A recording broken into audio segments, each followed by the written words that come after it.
Michel Rocard écrivait en 1991 dans sa préface au livre blanc sur les retraites « Ne rien faire aujourd'hui conduirait à terme à la condamnation de la répartition et à la rupture des solidarités essentielles ». Et il ajoutait que ceux qui, pour des gains politiques à courte vue, croiraient flatter l'opinion en niant le problème, programmeraient sûrement une guerre des générations. Jérôme Jaffray, pourquoi la question de retraite est un sujet de haute tension en France et comment dépassionner le débat, un débat qui n'est pas nouveau?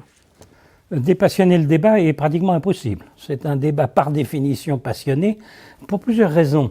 C'est vraiment le mot juste, c'est un sujet de haute tension. D'abord, il faut bien comprendre que la retraite, elle touche à l'intime de chaque individu et à la perspective de la mort.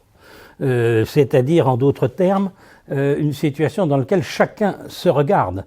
Et elle est le réceptacle, la retraite telle qu'elle est vue par les Français, de toutes les injustices et de toutes les inégalités qui se sont accumulées au cours de l'existence, alors que dans un monde rêvé, on aimerait que la retraite soit une période d'égalité et de justice. Donc, il y a cette dimension de haute tension.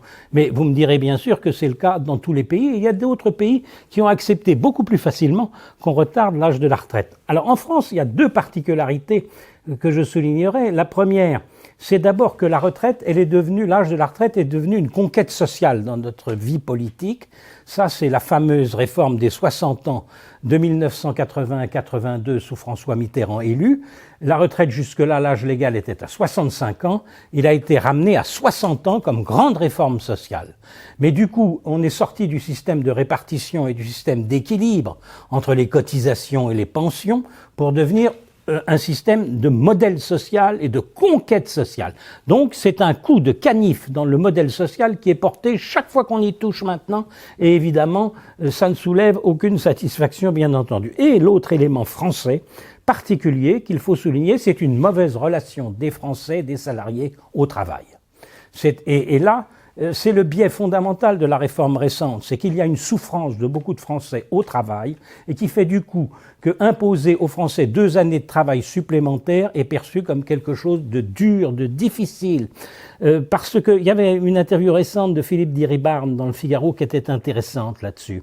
Parce qu'il disait au fond, dans les pays du Nord, dans les pays qui ont le plus facilement accepté qu'on reporte l'âge de la retraite, le travail est perçu comme une contribution au bien commun de tous les citoyens qui vivent dans le pays, et quelque chose donc qui contribue à la vie collective. En France, nous avons la tradition du servage. Nous avons la tradition du travail soumis au seigneur.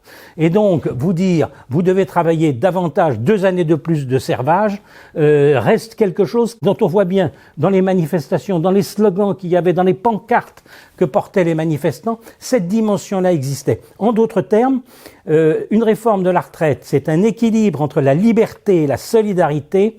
Et le vrai problème français, c'est d'améliorer la relation des Français au travail pour justifier que l'âge de la retraite soit déporté de plus en plus tard. Sinon, vous aurez constamment des affrontements dans le pays.